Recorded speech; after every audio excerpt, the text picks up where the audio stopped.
ကိုလိုချင်တဲ့စုဒီဒီချာချာတောင်းမိဆိုတဲ့အခါမှာကိုတောင်းတဲ့အတိုင်းပြည့်စုံဖို့ရတဲ့အတွက်ကိုယ်တဏ္ဍာမှာဘာတွေရှိဖို့လိုအပ်တယ်လဲဆိုတာသိထားဖို့တော့အဲ့ဒါကဘာလဲလို့ဆိုရင်နံပါတ်1ကယုံကြည်ချက်တတ်တာရှိရနံပါတ်2ကကိုချင်းသီလနဲ့ပြည့်စုံရနံပါတ်3ကတရားဓမ္မကိုကြားနာပူးတဲ့ပုဂ္ဂိုလ်ဖြစ်သူတော်ပေါင်းတရားကြားနာတယ်ဆိုတာအမြဲတမ်းတန်ဖိုးရှိကိုယ်စိတ်ရဲ့ဥတီချက်မှန်ကန်မှုကိုရရှိစေ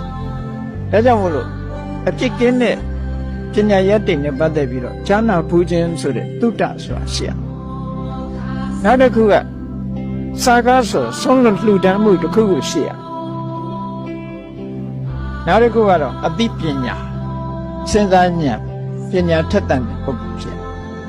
အဲ့ဒီ၅ချက်ပြည့်စုံပြီဆိုလို့ရှိရင်တောင်းတဲ့ဆိုတာပြည့်စုံတယ်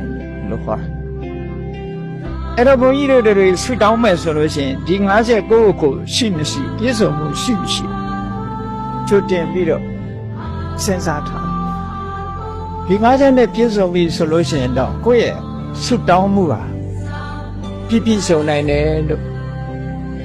ဒါဘုရားမြတ်စွာဟောကြားတဲ့ဒေသနာတော်ပဲ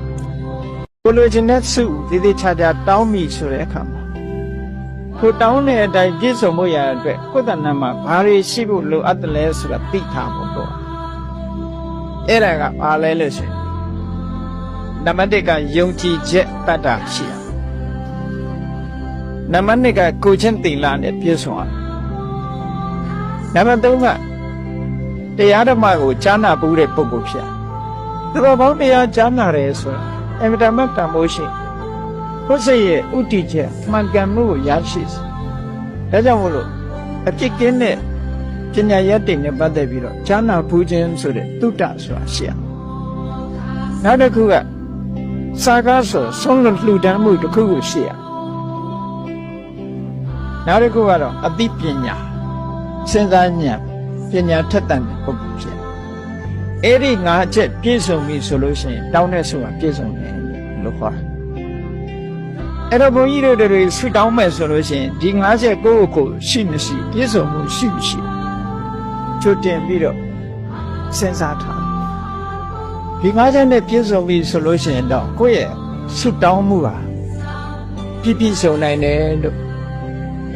ဒါဘုရားမြတ်စွာဟောကြားတဲ့ဒေသနာတော်ပဲ